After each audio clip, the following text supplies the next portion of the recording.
You think you want to improve. You don't. What you want is the feeling of improvement. The image. The story you tell yourself when you buy the book, download the app, watch the video. You want the dopamine hit of starting. You want the social credit of trying. You want to believe that intention equals transformation. It doesn't. And somewhere beneath all that noise, beneath the morning routines and the habit trackers and the motivational quotes, you know it. You've known it for years. The journals filled with 3 days of entries. The gym memberships that became monthly donations. The promises made at 2 a.m. that evaporated by sunrise. You've been performing self-improvement instead of becoming someone improved. This isn't an attack. This is a diagnosis. And the prognosis isn't good unless you understand something most people will never grasp. There's one habit that makes every other habit possible. One behavioral keystone that determines whether you build an empire or keep rearranging the furniture in your prison cell. The world has lied to you about what that habit is. They'll tell you it's waking up at 5 a.m. They'll sell you on cold showers and meditation apps and optimized sleep schedules. They'll create an entire industry around the accessories of growth while hiding the engine. Because the engine isn't sexy. The engine isn't marketable. The engine requires something that modern culture has trained you to avoid at all costs. It requires you to sit with discomfort until discomfort becomes your ally. Not manage it, not cope with it, not hack it or optimize it or transcend it through positive thinking. You must learn to inhabit it, to choose it, to pursue it with the same intensity you currently reserve for comfort, for entertainment, for the endless scroll that keeps you docile and distracted. This is the habit that changes everything. And by the end of this, you'll either adopt it or you'll understand exactly why you keep failing. There will be no middle ground. No comfortable ambiguity. The choice has always been yours. But first, you need to see the trap you've been living in. Close your eyes. Not literally. You need to read this, but imagine. You're 35, maybe 40. The age where youth stops being an excuse and starts being a memory. You're standing in a room that should feel like home but feels like a stage set.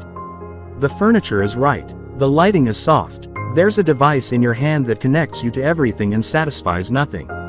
You've done everything you were supposed to do. You consumed the content. You bought the courses. You know about dopamine detoxes and deep work and the importance of gratitude. You can quote Seneca and Ryan Holiday and that navel tweet about specific knowledge. You're informed. So why does it feel like you're treading water in an ocean you were promised you could navigate? Because information isn't transformation. Knowing isn't doing. And doing, when it's disconnected from identity, is just another form of performance. You wake up tomorrow. Same room. Same weight in your chest that you can't name. Same list of things you'll definitely start on Monday. The gap between who you were and who you could be isn't closing, it's becoming a chasm. And the most terrifying part, you're getting used to the view. This is the moment most people miss. The moment where self-improvement becomes self-deception. Where the narrative of growth replaces growth itself. You tell yourself you're a work in progress. That you're figuring it out. That next month, next year, when the timing is right, you'll make the changes that matter. But timing is a lie you tell yourself to justify inaction. And, work in progress, is a certificate of participation in a game you never actually entered. The Stoics understood something we've forgotten. Marcus Aurelius, writing in his tent between battles, didn't need another productivity hack. Epictetus, born a slave, didn't have the luxury of finding his passion. They understood that the obstacle isn't external. The enemy isn't the algorithm or the economy or your upbringing. The enemy is your relationship with discomfort. Specifically, your compulsive avoidance of it. Think about your last 24 hours. How many times did you reach for distraction the moment a difficult emotion surfaced? How many times did you choose the path of least resistance when the path of growth was clearly marked? How many conversations did you avoid? Truths did you suppress? Efforts did you abandon because they threatened your comfort? This isn't a moral failing. It's a biological trap. Your brain evolved to conserve energy, to seek safety, to prioritize immediate relief over long-term gain. Every time you choose comfort over challenge, you're not being lazy, you're being human in the most primitive sense. But humanity isn't fixed. It isn't a destination. It's a spectrum, and you've been living at the wrong end of it. The habit that changes everything isn't about adding something to your life. It's about subtracting your dependency on the wrong thing. It's about building a capacity so fundamental that every other skill, discipline, focus, resilience, confidence, becomes accessible. Without it, they're impossible. With it, they're inevitable. That habit is deliberate discomfort practice. Not random suffering, not masochism, not the toxic productivity that destroys your body to prove your worth. Deliberate discomfort is the systematic, daily choice to do what you don't want to do, when you don't want to do it, specifically because you don't want to do it. It's training yourself to act independently of your emotional state. This is where most self-improvement content fails you. It teaches you to manage your state, to feel good first, then act, to find your motivation, your flow, your optimal environment. It treats action as a consequence of feeling, which means when you don't feel like it, and you usually don't, you're justified in waiting. But the truth that power understands is inverse. Feeling follows action. State follows behavior. Motivation is a reward, not a requirement. The Stoics called this the dichotomy of control. You don't control your emotions. You don't control your thoughts. You don't control the external world or other people's opinions or whether today is the right day to begin. You control your actions. That's it. That's the entire domain of human power. And yet you keep waiting for the internal weather to clear before you set sail. Deliberate discomfort practice is the systematic destruction of that dependency. It's building the evidence, through repeated experience, that you can function, thrive, even while uncomfortable. That your best work often happens not despite resistance but because of it. That the voice screaming, "Stop," is usually the signal that you're exactly where you need to be. This isn't theory. This is mechanics. Every time you choose comfort over growth, you strengthen the neural pathway that says, "I can't." Every time you push through despite the resistance, you build the pathway that says, "I do." Identity isn't something you discover. It's something you construct, one uncomfortable choice at a time. But here's what nobody tells you. The first choices are the hardest not because they're difficult, but because they feel wrong. Your brain will scream that you're being irrational, that self-care matters, that you'll burn out, that there's a better way. It will present you with 1,000 logical reasons to stop, all of them sophisticated, all of them reasonable, all of them lethal to your potential. You must learn to distrust that voice. Not always, not blindly, but specifically when it's arguing for immediate comfort at the expense of long-term expansion. That voice isn't your friend. It's the curator of your cage. Let me show you what this looks like in the dark. It's 5:47 a.m. The alarm didn't go off yet. You woke up because your body knows something is coming. The room is cold. The bed is warm. Not just physically warm, emotionally warm. Safe. The day hasn't started, which means the day hasn't gone wrong yet. You could stay here. You should stay here. Every signal in your biology is screaming rest, recover, there's time. This is the moment. This exact second. Before thought becomes excuse, before the negotiation starts, before you construct the narrative that makes staying in bed feel like wisdom rather than surrender. You move, not because you feel like it. You don't. Not because you're motivated. You're not. You move because you decided yesterday, when you were strong, when the future seemed possible, that this moment wouldn't be up for debate. You move because you've learned that the version of you who makes promises and the version who keeps them are separated by exactly this: action in the absence of desire. Your feet hit the floor. The cold shocks your system. For 3 seconds, you're purely alive. No past, no future, just the visceral reality of choice made real. Those 3 seconds are everything. They contain the entire architecture of transformation. Most people never feel those seconds. They sleep through them, literally and metaphorically. They design lives where comfort is the default and challenge is the exception, which means they never build the capacity to endure challenge when it matters. They're perpetually preparing for a test they keep postponing, wondering why they feel so anxious, so hollow, so disconnected from their own potential. You dress in the dark. You don't check your phone. Checking your phone is surrender. It's letting the world set your priorities before you've set your own. You move to the space you've prepared, the ritual you've designed, the work that waits whether you're ready or not. And here's the secret that changes everything: you're still not ready. You still don't want to. The resistance hasn't disappeared, it's just become irrelevant. This is deliberate discomfort. Not the elimination of resistance, but the decision to act despite it. Not the achievement of flow state, but the commitment to work without it. You're training yourself to operate independent of conditions, which means you can operate anywhere, anytime, regardless of circumstance. The work begins. It's hard. It's supposed to be hard. If it were easy, it wouldn't be practice, it would be performance, and performance without practice is just exposure of your unpreparedness. You stay with the difficulty. You don't reach for the distraction. You don't check the time every 3 minutes, hoping enough has passed to justify stopping. You stay. This is where the transformation happens. Not in the achievement, but in the staying. Every minute you remain present with discomfort, you expand your capacity. You're literally rewiring your brain, strengthening the prefrontal cortex, weakening the grip of the amygdala, building the neurological infrastructure of someone who can endure. After 20 minutes, something shifts. Not dramatically. Not the Hollywood moment where music swells and everything becomes easy. Just a subtle loosening. The resistance is still there, but you've moved relative to it. You've proven, again, that it doesn't control you. This is the win, not the work completed. Though that matters, but the evidence created. The undeniable fact that you can do hard things when nothing compels you except your own word. You finish. The sun is rising. The world is waking up to another day of default patterns, and you've already broken yours. You don't feel euphoric. You feel solid, grounded. The slightly nauseous sensation of having faced yourself and not flinched. This is the habit. This is the practice. This is the single behavioral keystone that makes every other form of growth possible. Without it, discipline is a costume you wear until it gets uncomfortable. With it, discipline is just your default mode. Without it, focus is a technique you apply when conditions are right. With it, focus is your natural state. Without it, confidence is a performance you maintain until challenged. With it, confidence is the inevitable consequence of accumulated evidence. Deliberate discomfort is the root. Everything else is branch. And the beautiful, terrible truth is that it's available to you right now. Not tomorrow. Not when you have the right equipment or the perfect schedule or the external motivation. Right now, in whatever circumstance you're in, there's something you're avoiding because it feels bad.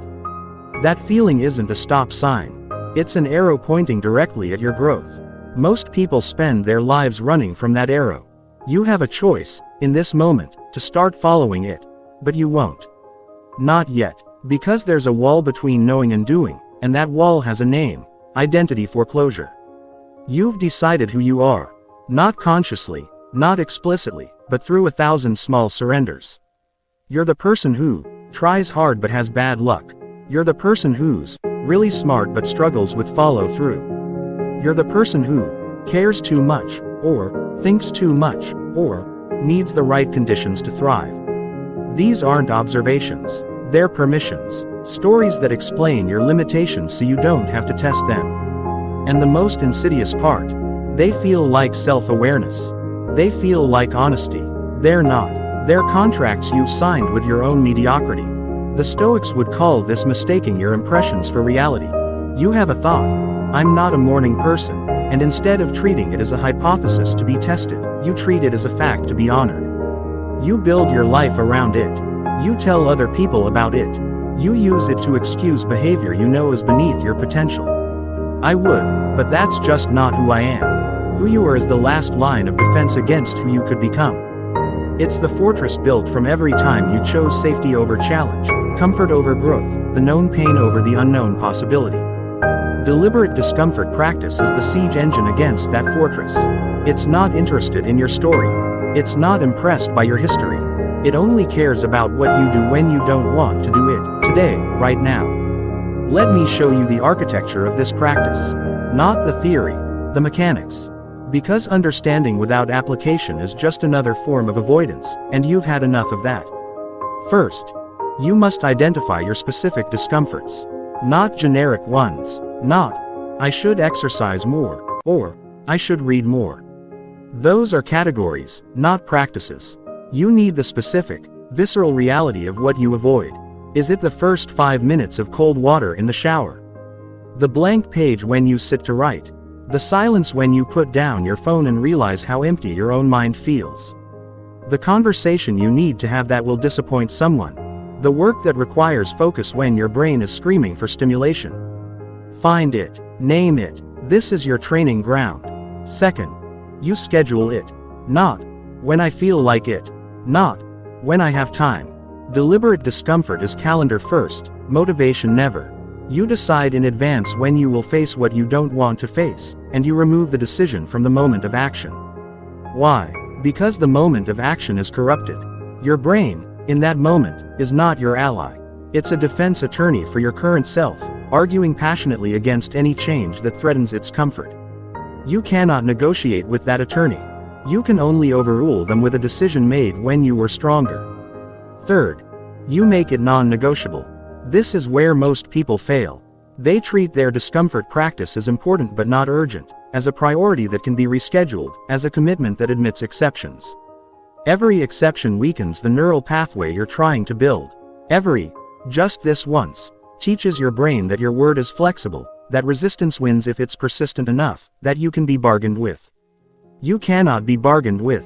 Not about this. The Stoics practiced premeditatio malorum, the premeditation of evils, not because they were morbid, but because they understood that expecting comfort guarantees its opposite.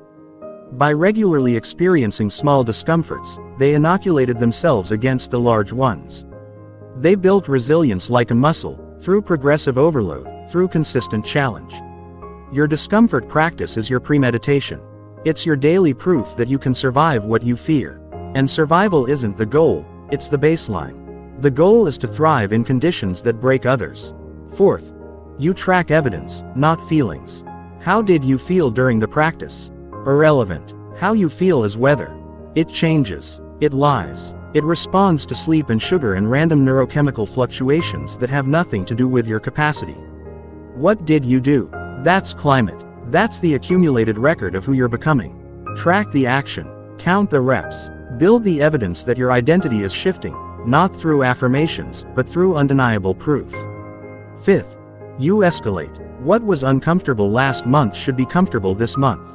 Not because it got easier, because you got stronger. The practice must evolve or it becomes another routine, another comfort zone disguised as challenge. Increase the duration. Increase the intensity. Find the next edge and stand there until it moves. This is the system. Simple, brutal, effective, and completely unavailable to anyone waiting for the right time to start. But let's be honest about why you haven't started yet. It's not lack of information. You've read this far. You understand the concept. You might even believe it works. What you don't believe, what you can't quite let yourself believe, is that it will work for you. This is the final trap.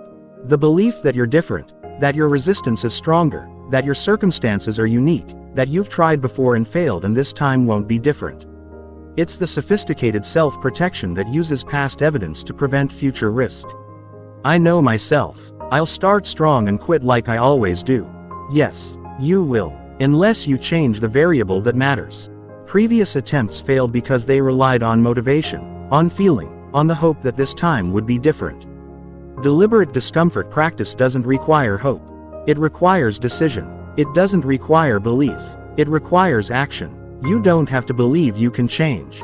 You only have to believe that action, repeated, creates change regardless of belief. The belief comes after. The identity shift comes after. The confidence comes after. First, the practice. Always first, the practice. Think about the most disciplined person you know. Not the most talented. Not the most successful. The most disciplined. The one who does what they say they'll do, consistently, regardless of circumstance. Do you think they always feel like it? Do you think they're blessed with some genetic resistance to resistance? Do you think they never wake up wanting to quit, never face the blank page with dread, never feel the pull of distraction? They feel everything you feel. They've just built the capacity to act independently of those feelings. They've practiced discomfort so consistently that it's become their baseline. What costs you enormous willpower costs them nothing, not because it's easy, but because they've made it automatic. This is available to you. Not in some distant future where you've fixed your psychology and optimized your environment.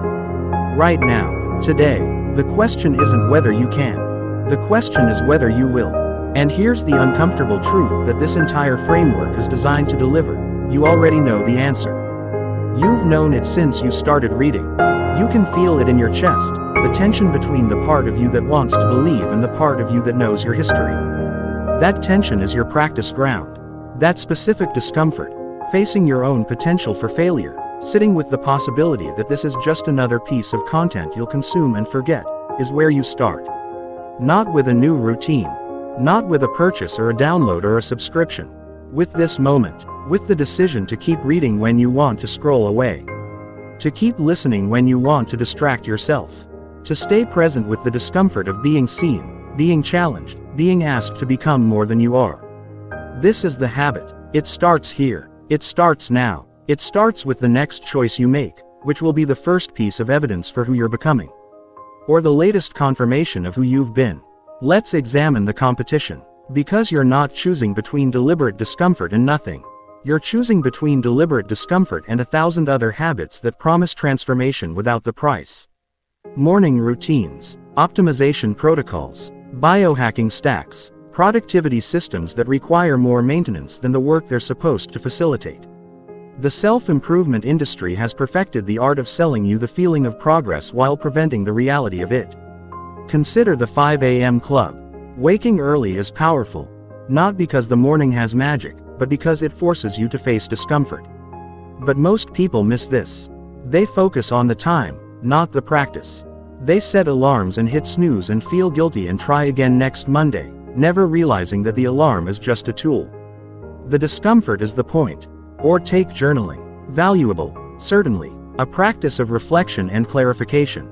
But for many, it becomes another form of avoidance, another way to feel like you're processing without actually changing. Pages filled with insights that never translate to action. Emotional catharsis mistaken for growth.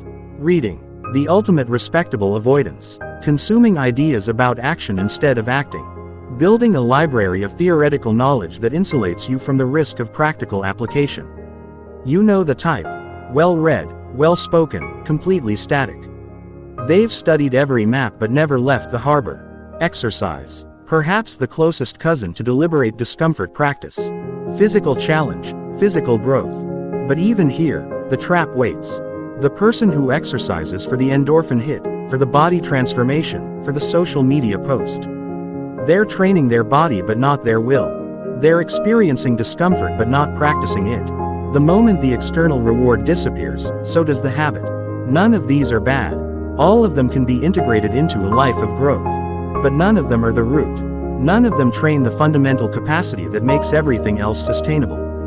Deliberate discomfort is the only practice that targets the mechanism directly.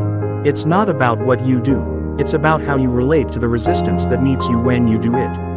It's meta-training, skill building for the will itself. And this is why it dominates every other habit. Because once you have it, you can acquire any other skill. Once you can act despite resistance, you can learn despite confusion, persist despite failure, create despite criticism. The obstacle becomes the path, not as philosophy but as operational reality. The Stoics understood this hierarchy. Epictetus didn't write about morning routines. Marcus Aurelius didn't meditate on productivity hacks. They focused on the prohairesis, the faculty of choice, the capacity to use impressions rather than be used by them.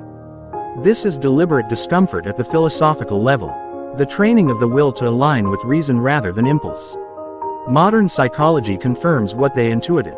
The marshmallow experiment isn't about delayed gratification as a personality trait, it's about the learned capacity to manage internal state.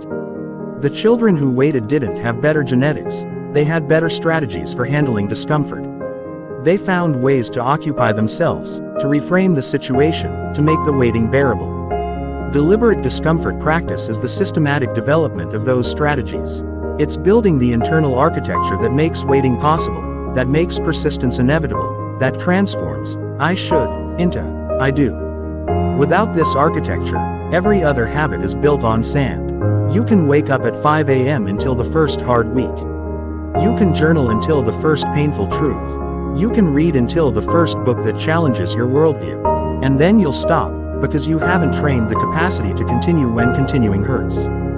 This is the pattern you've lived. The start and stop, the enthusiasm followed by erosion, the new year followed by February. You don't need another habit to begin. You need the capacity to not stop. Let's talk about power. Real power. Not the power of position or wealth or influence, though those may follow. The power of self-command. The ability to direct your own behavior regardless of internal or external pressure. This is the only power that cannot be taken from you, and it's the only power that makes every other form of power possible. Most people have no self-command. They have preferences that shift with the wind. They have motivations that evaporate under stress. They have identities that crumble when challenged. They are leaves in a storm, convinced they're navigating when they're simply being blown. Deliberate discomfort practice builds the root system that keeps you standing. It proves, through accumulated evidence, that you can choose your response to any stimulus. That between trigger and action lies a space, and in that space lies your freedom, your power, your entire life. Viktor Frankl discovered this in Auschwitz. Stripped of everything, family, freedom, dignity, even the certainty of survival, he found the one thing that remained: the ability to choose his attitude toward his suffering. This isn't inspirational poster material. This is the operational reality of human power. When everything external is taken, the internal remains. But only if you've built it. Frankl had practiced. Before the war, he had trained himself to find meaning in suffering, to choose his response to difficulty. The concentration camp was the ultimate test of that training, and his survival, physical and psychological, was the proof of its validity. You are unlikely to face Auschwitz. But you will face your own versions of stripped bare moments. The career collapse, the relationship ending, the health crisis, the dark night when nothing external justifies continuing. In those moments, your habits will be tested. Your routines will fail. Your optimizations will mean nothing. What remains is what you've built in the dark, in the daily, in the deliberate choice to be uncomfortable when you didn't have to be. That capacity doesn't just help you survive the storm, it makes you the storm. It transforms you from someone who endures circumstances to someone who creates them. This is the power that deliberate discomfort builds. Not the power over others, but the power over yourself. And paradoxically, this is the power that most impresses others, that most creates opportunity, that most builds the external success people seek through weaker means. Because the world is hungry for people who can be counted on. Who do what they say. Who persist when others quit. Who bring stability to chaos rather than adding to it. These people are rare not because they're gifted, but because they've paid a price most won't pay. They've practiced discomfort until it became their nature. You can be this person. Not through affirmation, not through visualization, through the daily, grinding, unsexy practice of doing what you don't want to do. But there's a warning here, and it matters. Deliberate discomfort can become its own trap. It can become masochism, self-destruction, the denial of legitimate needs in service of some abstract ideal of toughness. It can become the performance of discipline rather than discipline itself. You must learn to distinguish between productive discomfort and harmful pain. Between the resistance that signals growth and the signal that says stop, this is damaging you. Between the challenge that expands your capacity and the burden that breaks it. This distinction requires honesty, radical, ruthless honesty about your actual state, your actual limits, your actual needs. Not the honesty of comfort seeking, I should rest because self-care, but the honesty of genuine self-assessment. The Stoics were not ascetics for asceticism's sake. They didn't seek suffering. They sought freedom from the fear of suffering. They practiced discomfort to build immunity to coercion, to prevent anyone from controlling them through their aversions. But they also understood that the body has needs, that the mind has limits, that wisdom lies in knowing the difference between challenge and damage.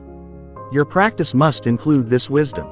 You must track not just whether you did the hard thing, but whether the hard thing served you. You must be willing to adjust, to rest when rest is truly needed, to modify when modification serves the long-term goal. But here's the critical point. Most people err on the side of comfort, not challenge. Most people interpret legitimate need when they're actually experiencing manageable resistance. The default is too soft, not too hard. So your bias must be toward action, toward challenge, toward the uncomfortable choice, while maintaining the capacity to recognize the real exceptions. This is advanced practice. This is where deliberate discomfort becomes art rather than mechanics. You develop an ear for your own truth, a sense for when you're negotiating versus when you're actually broken. The beginner cannot afford this nuance. The beginner must err on the side of rigidity, of non-negotiable commitment, of doing the thing regardless of internal state. Only after building the capacity can you afford the wisdom of when to use it. Start hard. Soften with experience. Never soften into the default of comfort. Let me show you the transformation. Not the theory. The arc. The before and after that plays out in the lives of those who commit to this practice. Before. You wake up to an alarm that you've snoozed 3 times. The day begins in panic, in rush, in the immediate surrender to urgency. You check your phone before your feet hit the floor, letting the world's priorities replace your own. You move through the morning in a fog of reaction, consuming caffeine and content in equal measure, preparing yourself for a day of responding to other people's demands. You know what you should do. The important work, the creative project, the difficult conversation, but you don't have the energy, the clarity, the will. You'll do it later, when conditions are better. They never are. The day becomes a blur of semi-attention. You're present enough to function, absent enough to avoid the pain of full engagement. You scroll during breaks, shop during stress, eat during boredom. Each comfort is a small surrender, a tiny withdrawal from your potential, barely noticeable in isolation but devastating in accumulation. Evening comes. You're exhausted but unsatisfied. You numbly consume entertainment designed to distract you from the day you didn't have. You promise tomorrow will be different. You believe it, briefly, until sleep takes you and the cycle resets. This is the life of comfort default. It's not dramatic suffering, it's low-grade anesthesia, the slow death of potential through 1,000 tiny withdrawals. After. You wake before the alarm. Not because you're a morning person. There's no such thing, but because your body has learned to trust that the morning holds something worth waking for. You don't check your phone. You don't check anything external. You check in with yourself, with your commitments, with the practice that waits. The first hour is yours. Protected, sacred, not because the world recognizes its importance, but because you do, and you've built the boundaries to defend it. You face your discomfort immediately. The cold shower, the blank page, the difficult thought, before the day can offer easier alternatives. This isn't pleasant. It's not supposed to be. But it's yours. It's the daily proof that you're not a leaf in the storm, that you can choose your direction, that your will is stronger than your preference. You enter the day centered. Not because the day is easy, but because you've already done something hard. The challenges that come don't overwhelm you. They're expected, prepared for, almost welcome. Each external difficulty is an opportunity to practice what you've trained. Each obstacle is the path. Your energy is different, not manic, not caffeinated, but grounded. You work with focus because you've practiced focus. You persist with difficulty because you've practiced persistence. You create value because you've practiced creating when creation felt impossible. Evening comes. You're tired, deeply tired, but it's the tiredness of expenditure, not avoidance. You've spent yourself on things that matter. The rest you take is earned, necessary, regenerative. You don't need to numb because you haven't accumulated the pain of a day unlived. You sleep deeply. You wake ready. The cycle continues, but it's no longer a cycle of maintenance. It's a cycle of growth. This is the transformation that deliberate discomfort creates. Not dramatic, not sudden. The accumulation of daily evidence that you are someone who does what they commit to, who faces what they fear, who grows through challenge rather than shrinking from it. The external results follow. They always do. Not because you're chasing them, but because you're becoming the kind of person who produces them naturally. The career advancement, the creative output, the relationships of depth and honesty, the body that functions well, the mind that stays clear. These aren't goals. They're side effects of identity change. But there's a cost. Everything has a cost, and anyone who promises transformation without sacrifice is selling you the feeling of change without the reality. The cost of deliberate discomfort practice is the loss of your old self. The comfortable self. The self that was understood by your friends, that fit in your old life, that knew how to navigate the world of default patterns. You will become strange to people. They won't understand why you wake up early, why you decline the invitation, why you work when you could relax. They'll interpret your discipline as judgment of their lack of it. They'll feel threatened by your consistency because it exposes their inconsistency. Some relationships will end, not through conflict, necessarily, but through misalignment. You simply won't fit together anymore.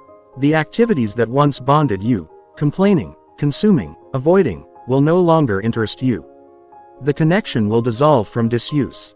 This is grief, real grief. The death of who you were is still a death, and it requires mourning. You'll miss the ease of your old life. You'll miss the belonging, even if it was belonging to a group going nowhere. You'll miss the comfort of being someone whose potential was still theoretical, still perfect, still untested by reality. You must let yourself feel this loss. You must honor it, and you must keep moving. Because the alternative is worse. The alternative is the slow grief of a life spent avoiding grief, the accumulation of regret that comes from never becoming who you could have been.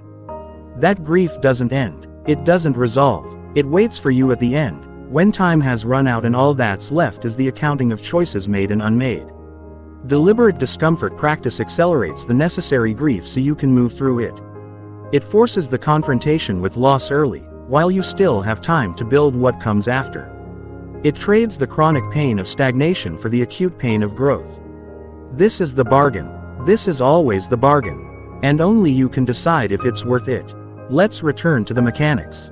Because philosophy without practice is just more content to consume. You need a system, a specific, implementable structure that removes the need for decision-making in the moment of weakness. Here's the architecture. The daily minimum.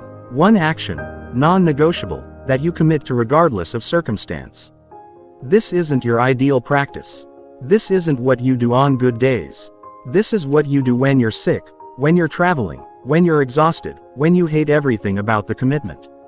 It should be small enough to be undeniable, hard enough to be meaningful. 5 minutes of cold exposure.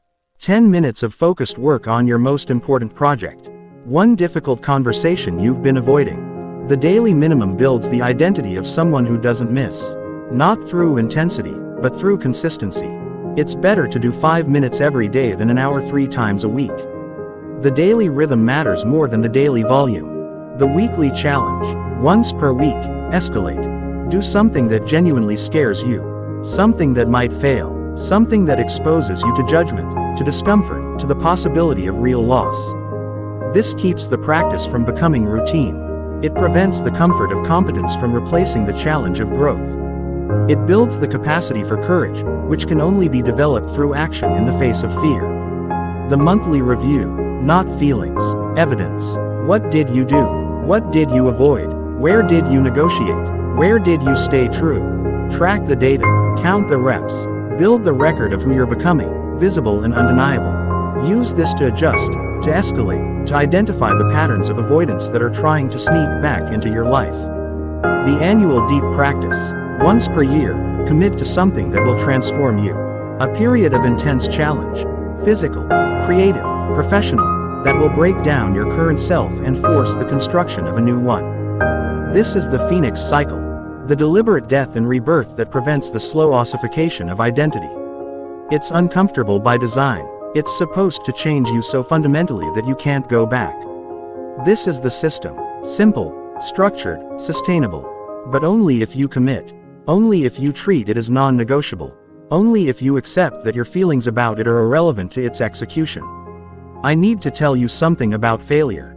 You're going to fail, not once, not dramatically, but repeatedly, in small ways that accumulate unless you address them. You'll miss a day. You'll negotiate down your commitment. You'll face a moment of weakness and choose comfort despite everything you know. This isn't the end. This isn't proof that you can't change. This is data, information about where your practice needs strengthening, where your commitment needs reinforcing, where your identity is still clinging to the old patterns. The critical skill isn't never failing. It's failing small and recovering fast. It's catching the deviation before it becomes a new default. It's treating every failure as an immediate call to action, not as evidence of your nature. I missed yesterday becomes, I start now. Not Monday, not tomorrow, now, this minute. The next action is always available, always redeeming, always building the evidence that you're someone who returns, who persists, who doesn't let one miss become a pattern. The Stoics called this the reserve clause. You act with full commitment while recognizing that outcomes aren't fully in your control. You control the effort, the intention, the practice. The results, the timing, the magnitude, the visible success, are partly determined by factors beyond your influence. This isn't resignation, it's liberation. It allows you to commit fully without being destroyed by disappointment. You do the work because the work is who you are, not because it guarantees the outcome you want. Your failures are part of the practice. They're the discomfort you didn't choose but must face anyway. They're the opportunity to prove that your commitment runs deeper than your performance. Now, the confrontation. Because you've been reading for a while now. You've consumed the theory, the mechanics, the transformation arc. And there's a part of you that's waiting for the permission to start. The right moment, the right conditions, the right feeling of readiness. It isn't coming. Readiness is a myth constructed by the part of you that wants to delay. You're never ready for transformation. You're never ready for discomfort. You're never ready to become someone new because that requires the death of someone familiar, and no one is ready for death. You start unready. You start unprepared. You start with the full knowledge that you're going to struggle, that you're going to look foolish, that you're going to question whether this is the right path. You start because the alternative is unacceptable, not because the starting is appealing. This is the moment of choice. The real one, not the theoretical one you've been entertaining while reading. The choice to implement or to consume, to practice or to postpone, to become or to continue performing becoming. If you're going to start, start now. Not with research, not with planning, with action. The specific, uncomfortable action you've been avoiding. The one that came to mind in the first segment and that you've been trying to forget since. Do it now. Pause this. Do the thing. Prove that you're serious, or admit that you're not. That this is just more content. That you'll file it away with the other things you know you should do but won't. That your identity as someone who cares about self-improvement is more important to you than actual improvement. This sounds harsh. It is. But it's not cruel. It's the respect of treating you as capable of choice rather than as a victim of circumstance. You can choose. Right now. The next minute is unwritten. If you've paused and done the thing, whatever it was, however small, you've begun. You've created the first piece of evidence. You've started the transformation. If you haven't, ask yourself why. Not to judge yourself, but to understand. What specifically stopped you? What story did you tell yourself? What feeling did you allow to override your commitment? This understanding is itself part of the practice. It's the beginning of self-knowledge, which is the foundation of all real change. You can't transform what you can't see. And you can't see while you're avoiding the looking. Let's talk about time. You think you don't have enough. You're too busy, too burdened, too responsible for the demands of your current life to add something new. This is one of the most sophisticated forms of resistance because it feels so reasonable, so responsible, so true. It's false. You have exactly as much time as everyone who has ever accomplished what you want to accomplish. The single mother who built the business. The executive with the chronic illness who wrote the novel. The student who transformed their body while working full-time. They had the same 24 hours. They had the same obligations, or worse. What they didn't have was the belief that their current life was a valid excuse for not building their future life. They didn't negotiate with their limitations. They operated within them, through them, despite them. Deliberate discomfort practice doesn't require time. It requires priority. It requires the recognition that the most important thing you can do is build your capacity to do important things. Everything else is secondary. Everything else can be negotiated, reduced, eliminated if necessary. You find the time by making the practice non-negotiable and letting everything else adjust around it. This is uncomfortable. It means disappointing people. It means letting things go undone. It means accepting that your current life, as constructed, cannot accommodate your future self, and therefore must change. Most people won't do this. They'll read this, agree with it, and continue exactly as before, waiting for a future where their obligations magically decrease. That future doesn't exist. Obligations expand to fill available space. The only way to create space is to take it. This is the hard truth about transformation. It requires trade-offs that feel impossible until you make them. It requires accepting that you cannot be everything to everyone, that you must choose, that every yes to your future is a no to your present. The practice is where you build the strength to make these choices. Each time you choose discomfort over convenience in your daily practice, you're training the muscle that will allow you to choose your future over your present when the stakes are higher. There's a phenomenon you need to understand. It's called the Valley of Despair. It happens in every transformation, and if you don't expect it, it will defeat you. In the beginning, progress feels rapid. You're excited. The practice is novel. The initial gains come quickly. New energy, new clarity, new sense of possibility. This is the honeymoon phase, and it lasts just long enough to get you committed. Then the gains slow. The novelty fades. The resistance increases. The results that seemed imminent now feel distant, perhaps impossible. This is the valley. This is where most people quit. They quit because they believe the valley means the practice isn't working. They interpret the difficulty as evidence of failure rather than as the necessary terrain of real transformation. They expected linear progress, but progress is never linear. It's a series of plateaus punctuated by breakthroughs, and the plateaus are where the real work happens. The Valley of Despair is actually proof that you're on the right path. It means you've moved past the superficial changes and are now facing the deep restructuring of identity and behavior. It means the practice is working, not failing.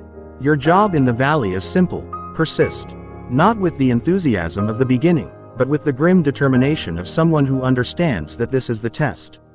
This is the filter that separates those who transform from those who perform transformation.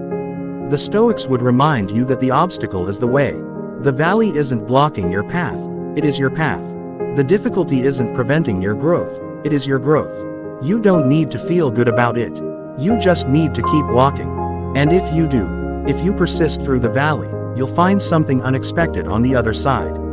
Not the dramatic breakthrough you imagined, but something better. The practice has become natural. The discomfort is still there, but your relationship to it has changed. It's no longer your enemy. It's your companion, your teacher, your evidence of aliveness. This is the transformation that lasts. Not the peak experience, but the fundamental shift in how you relate to challenge itself. I want to address something specific. You've probably tried before, multiple times. You've started programs and routines and commitments that felt similar to this, and they didn't last. You have evidence that you fail, that you're not consistent, that you don't follow through. This evidence is real, but it's not permanent. It's not predictive unless you allow it to be. The difference between this attempt and previous attempts isn't the practice itself. It's your understanding of why you failed before, and your commitment to addressing that specific failure mode. Most previous attempts failed because they relied on motivation, on feeling good about the change, on the initial excitement that always fades. They didn't build the infrastructure for persistence when persistence felt terrible. They were designed for the honeymoon, not the valley. Deliberate discomfort practice is designed for the valley. It's built on the assumption that you won't feel like it, that you'll want to quit, that your evidence of past failure will scream that this time is no different. It anticipates the resistance and incorporates it into the training. You're not starting fresh, you're starting informed. You know where you failed before. You know the specific moments of negotiation, the specific excuses that felt reasonable, the specific feelings that derailed you. This knowledge is power. Use it. Design your practice specifically to counter your patterns. If you failed before by making it too big, make it smaller. If you failed by being too rigid, build in flexibility. If you failed by doing it alone, create accountability. The practice adapts to you, but only if you're honest about who you are and what you need. Not who you wish you were. Not what should work in theory. What actually works for you, in your specific circumstances, with your specific history.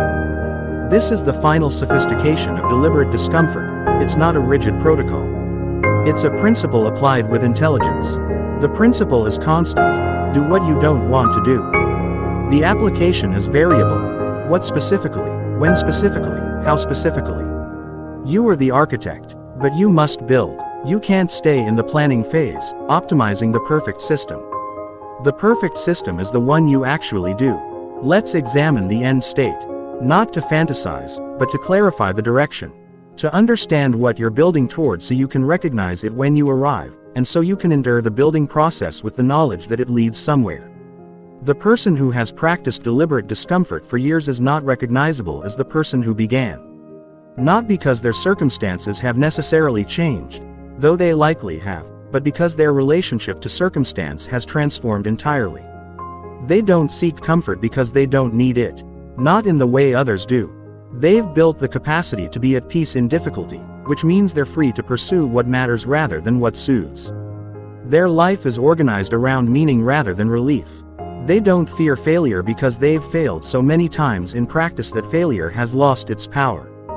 They know they can endure the feeling of failing, which means they can take risks that others avoid. They're free to attempt what might not work, which is the only domain where real creation happens. They don't negotiate with themselves because they've proven that their word is final. When they decide, it happens. This creates a momentum, a self-trust, that compounds over time. They become capable of commitments that would break others because they've built the infrastructure to support them. They're not harsh with themselves or others. Paradoxically, the capacity for discomfort creates compassion. They know how hard growth is because they practice it daily. They don't judge others for struggling because they struggle. But they also don't enable others' avoidance because they know the cost. They have power, real power, the power to choose, to persist, to create, to endure. This power is available to them in any circumstance because it doesn't depend on external conditions. It's been built internally, through thousands of small choices to be uncomfortable when they could have been comfortable. This is who you're becoming. Not perfect, not without struggle, but fundamentally different in your capacity to meet life on life's terms rather than demanding that life meet yours. But there's a warning about the end state. It's not a destination. It's not a place you arrive and rest. The practice doesn't end because you've become disciplined. The practice continues because it is who you are. This is either liberating or terrifying, depending on your relationship with process versus outcome. If you were practicing discomfort to reach a state where you no longer need to practice, you've misunderstood the entire framework. There is no graduation. There is only continuation. The Stoics understood this. Philosophy wasn't a degree to earn. It was a practice to maintain. The sage, the person who had perfected wisdom, was an ideal to approach, not a state to achieve. The value was in the approaching, in the daily engagement with the practice itself. You don't do deliberate discomfort to become someone who doesn't need deliberate discomfort. You do it to become someone for whom deliberate discomfort is simply life, simply growth, simply the ongoing expression of your commitment to expansion. This is why the practice must become sustainable. It must be integrated into your life so deeply that removing it would mean removing a fundamental part of your identity. It must be non-negotiable not because you're forcing it, but because choosing not to would feel like self-betrayal. When you reach this point, and you can reach it, through consistent practice, you'll understand something that can't be explained to those who haven't made the journey. You'll understand that the discomfort was never the obstacle. It was always the path. And you'll be grateful for every moment of resistance you faced, because each one built the capacity that makes your current freedom possible. Now, the final mechanics. Because you need to leave this with something specific, something actionable, something that bridges the gap between understanding and implementation. Tonight, before you sleep, identify your daily minimum. The one thing you'll do tomorrow, regardless of how you feel. Make it small enough to be undeniable, specific enough to be measurable, uncomfortable enough to be meaningful. Write it down, not on your phone, on paper. Physical evidence of your commitment. Place it where you'll see it first thing. Tomorrow, when you wake, do not think. Thinking is the enemy of action. Your brain, in the morning, is a defense attorney for comfort. Do not give it the floor. Move directly to the practice. Before coffee, before phone, before the world enters. Do the thing. Create the evidence. Prove who you are. Then, and only then, begin your day. This is the start. This is always the start. Every day is day one, because every day you must choose again. The choice doesn't get easier. You get stronger. Repeat this tomorrow, and the next day, and the next. When you fail, and you will, return immediately. Not Monday, not tomorrow, the next hour, the next minute. The practice is waiting. It doesn't judge your absence. It only responds to your presence. Track your days. Count your reps. Build the evidence. When the practice becomes comfortable, escalate. Find the new edge. Stay in the growth zone. Never settle into maintenance. This is the system. It requires no special equipment, no special knowledge, no special circumstances, only the decision to begin, and the commitment to continue. I need to tell you the truth about why most people won't do this. It's not because it's hard. Hard things are done every day by people with less resources, less intelligence, less opportunity than you have. It's because doing this requires admitting that your current life is the result of your choices. Not your circumstances, not your history, not your limitations, your choices. This is the most uncomfortable truth of all. Because if your life is the result of your choices, then you are responsible for it. And if you are responsible for it, you have the power to change it. But you also have the burden of having created it. Most people will not accept this burden. They prefer the comfort of victimhood, the relief of external blame, the community of shared limitation. They prefer to believe that they would change if only they could, because this belief protects them from the knowledge that they could change but haven't. You are at a choice point. You have been throughout this entire piece, but now it's explicit. You can accept responsibility and begin the practice, or you can reject it and continue exactly as before. Neither choice makes you a bad person. But one choice makes you a person who is growing, and the other makes you a person who is not. The practice of deliberate discomfort is the practice of choosing growth, repeatedly, in the face of resistance. It starts with this choice. It continues with the next choice. It ends only when you do. There is one more layer to this. We've talked about the mechanics, the transformation, the resistance. But we haven't talked about what you're actually building toward. Not the identity of discipline, not the capacity for discomfort, but the specific expression of your potential that only this practice can unlock. You have something inside you that requires protection to develop. Not the protection of comfort, that stunts growth, but the protection of boundaries, of priority, of the space to do deep work without interruption. Deliberate discomfort creates this space. By training yourself to resist distraction, to persist through difficulty, to value long-term creation over short-term relief, you build the walls around the garden where your best work can grow. Most people's potential is killed by exposure. Not to hardship, to interruption, to the constant drip of stimulation that prevents the deep states where real creation happens. To the immediate gratification that prevents the sustained effort where real skill develops. Your practice is the filter.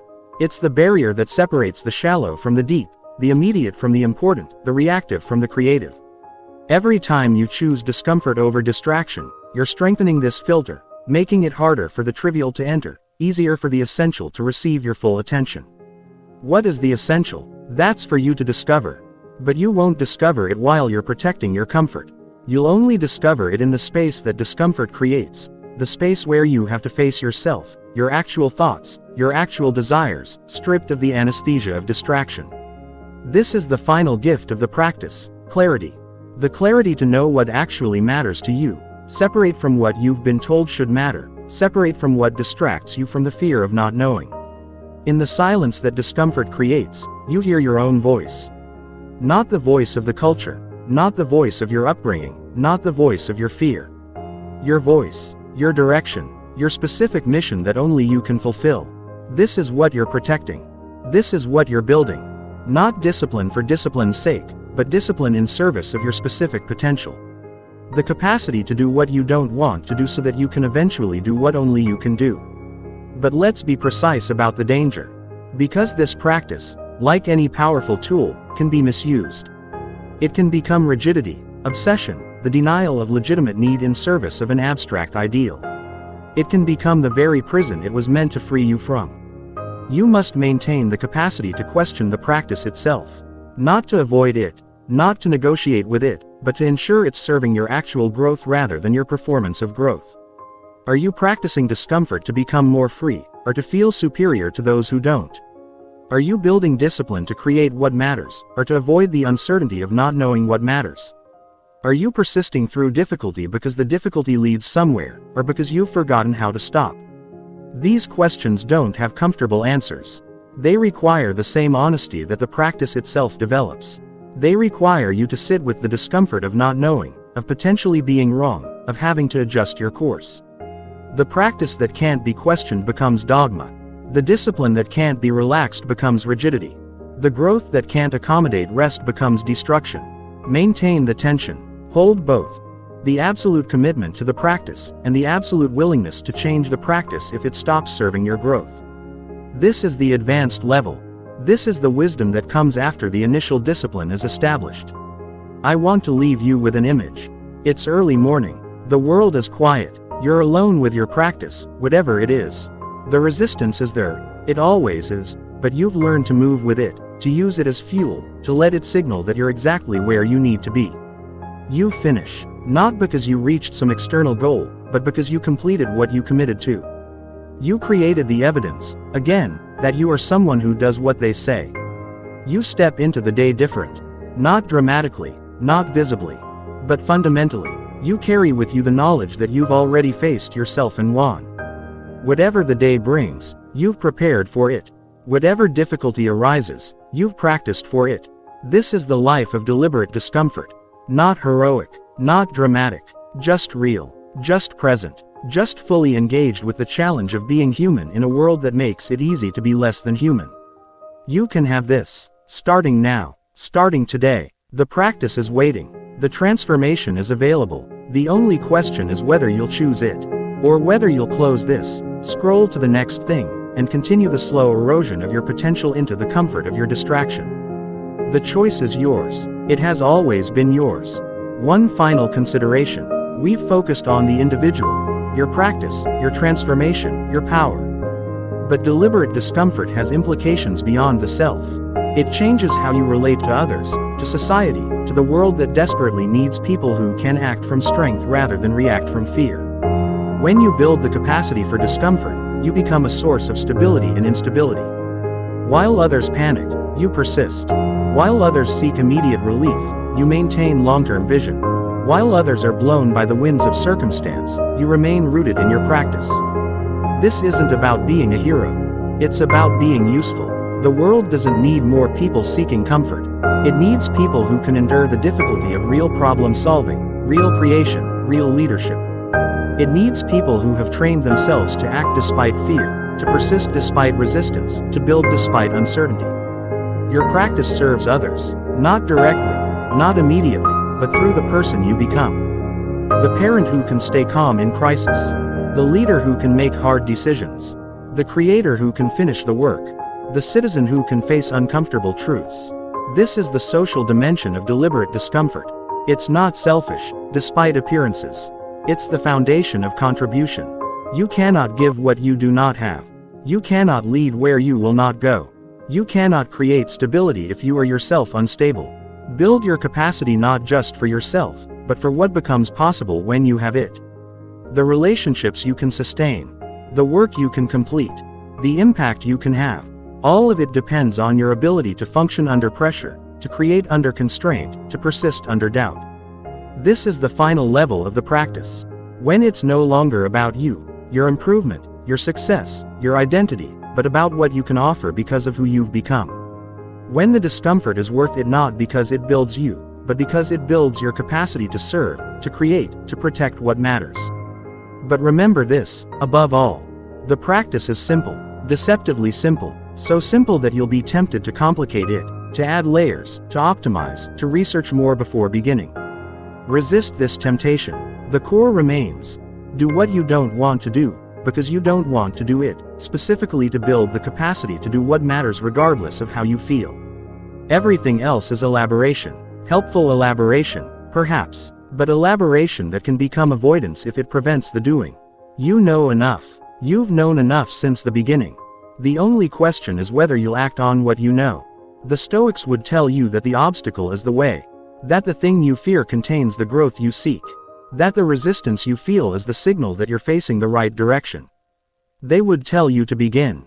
Now, with what you have, where you are, not when you're ready, not when you feel like it, not when the conditions are right. Now, this is the habit that changes everything. Not because it promises transformation, but because it delivers it, one uncomfortable choice at a time, until the person who began is unrecognizable, and the life that was possible has become the life that is. Start. The silence after action. This is what nobody talks about. The moment after you've done the hard thing, when the adrenaline fades and you're left with the quiet fact of your own capability. It's not celebratory. It's not dramatic. It's just true. You did it. Not the big thing, necessarily. Not the lifetime achievement. Just the daily practice. The cold shower. The difficult email. The 5 minutes of focus when every nerve wanted distraction. The small, invisible choice that nobody saw and everybody would have understood if you'd skipped it. This silence is the reward.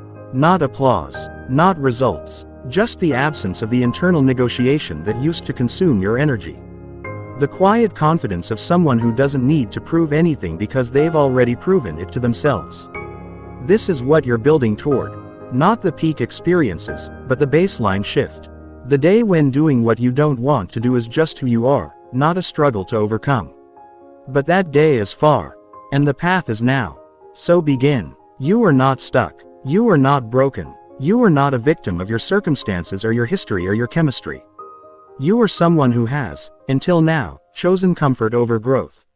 That's all. That's the entire diagnosis. And you are someone who can, starting now, choose differently. Not because you feel like it. You don't. Not because you're ready. You're not. Not because the conditions are right. They never will be. But because you decide. Because you recognize that the life you want is on the other side of the discomfort you avoid. Because you understand, finally, that waiting is just another form of avoidance, and that the perfect moment is a lie told by the part of you that wants to stay the same. You have the information. You have the framework. You have the specific, implementable practice that will build the capacity that makes everything else possible. What you do with it is the only thing that matters. Not what you intend. Not what you plan. Not what you consume. What you do. The next hour is unwritten. The next day is unlived. The rest of your life is uncreated. Start writing. Start living. Start creating. With discomfort as your companion. With resistance as your signal. With action as your only measure. This is the habit that changes everything. Now prove it.